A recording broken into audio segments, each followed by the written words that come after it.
To change the dry time on the dryer, combinations of dip switches can be set on the control. The control reads the dip switch settings at power up. The control must be powered down to change the dip switch settings. Unplug the dryer from the wall outlet. Unlock and remove the service door.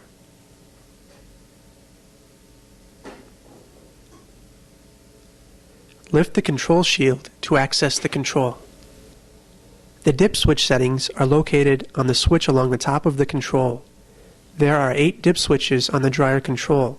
The first 6 switches are used to program the amount of additional heat time given for each coin slide insertion. The additional drying time is added to the factory default minimum heat time of 1 minute. A value of 1 to 63 minutes of additional drying time is available for each coin slide insertion. The last 2 switches are used to program the amount of additional cool down time. The additional cool down time is added to the factory default minimum cool down time of 3 minutes. A value of 1 to 3 additional minutes is available.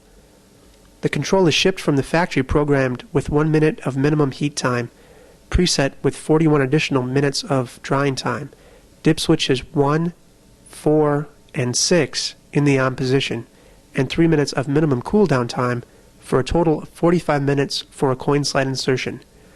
To change the heat or cool down time for a coin slide insertion, the desired dry time dip switches must be set to the on position.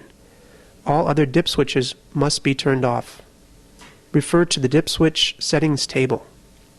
For electric dryers, to set the time to 60 minutes, 56 minutes of additional heat time must be added to the pre-programmed 1 minute minimum heat time and 3 minute minimum cool down time. Dip switches 1, 2, 3, 5, and 6 must be set in on position, and dip switches 4, 7, and 8 must be set in off position. Replace the control shield and service door.